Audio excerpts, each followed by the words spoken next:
Students. तो देखिए students, आज मैं क्वेश्चन लेकर आई हूँ आपके सामने जो है युग्मों के बीच की दूरी ज्ञात करनी है। आपको 2 पॉइंट्स गिवन है, इसके बीच की हम डिस्टेंस फाइंड करेंगे। इंग्लिश में मैं आपको बताऊँ तो इसको क्या बोलेंगे, find the distance of 2 points between 2 points. ठीक है, अब देखिएगा हमें 2 पॉइंट्स गिवन है, मैं आपको ये क्वेश्चन बताऊंगी। तो देखते कैसे करते हैं इसको।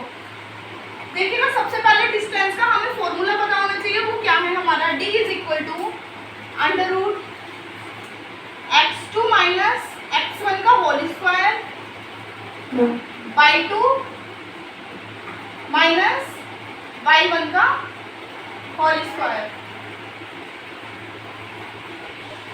तो देखिए ठीक है, क्या हो जाएगा, पॉजिटिव x2 माइनस x1 का whole square plus y2 minus y1 का होल स्क्वायर। ये आपका क्या है, डिस्टेंस का फॉर्मूला है, जो आपको सबसे पहले रिमेंबर होना चाहिए, याद होना चाहिए। ठीक है, अब बात करें इन 2 पॉइंट्स की जो हमें गिवन है। तो ये वाला जो पॉइंट्स होता है तो वो हमारे क्या होता है, x1 की वैल्यू हमारी यहाँ हो जाएगी 2 और y1 की हमारी वैल्यू हो जाएगी यहाँ पर 3। इट मीन्स आप लोग समझ रहे होंगे, जो हमारा पहला वाला कॉलम है उसमें हमारी पहली वैल्यू होती है x1 की एंड दूसरी वैल्यू होती है हमारी y1 की।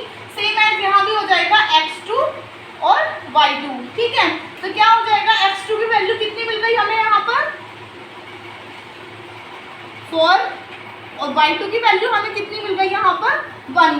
अब हम इस वैल्यू को इस फॉर्मूले में अपने क्या करेंगे, पुट कर देंगे, क्या निकालने के लिए, डिस्टेंस निकालने के लिए।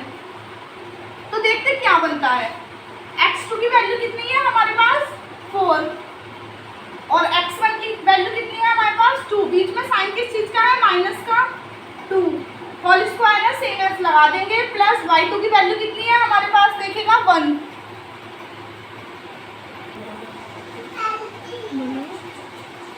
तो देखिए क्या हो जाएगा, y2 की वैल्यू कितनी है आपके पास 1 और माइनस और y1 की वैल्यू आपके पास कितनी है 3, होल स्क्वायर लगा देंगे।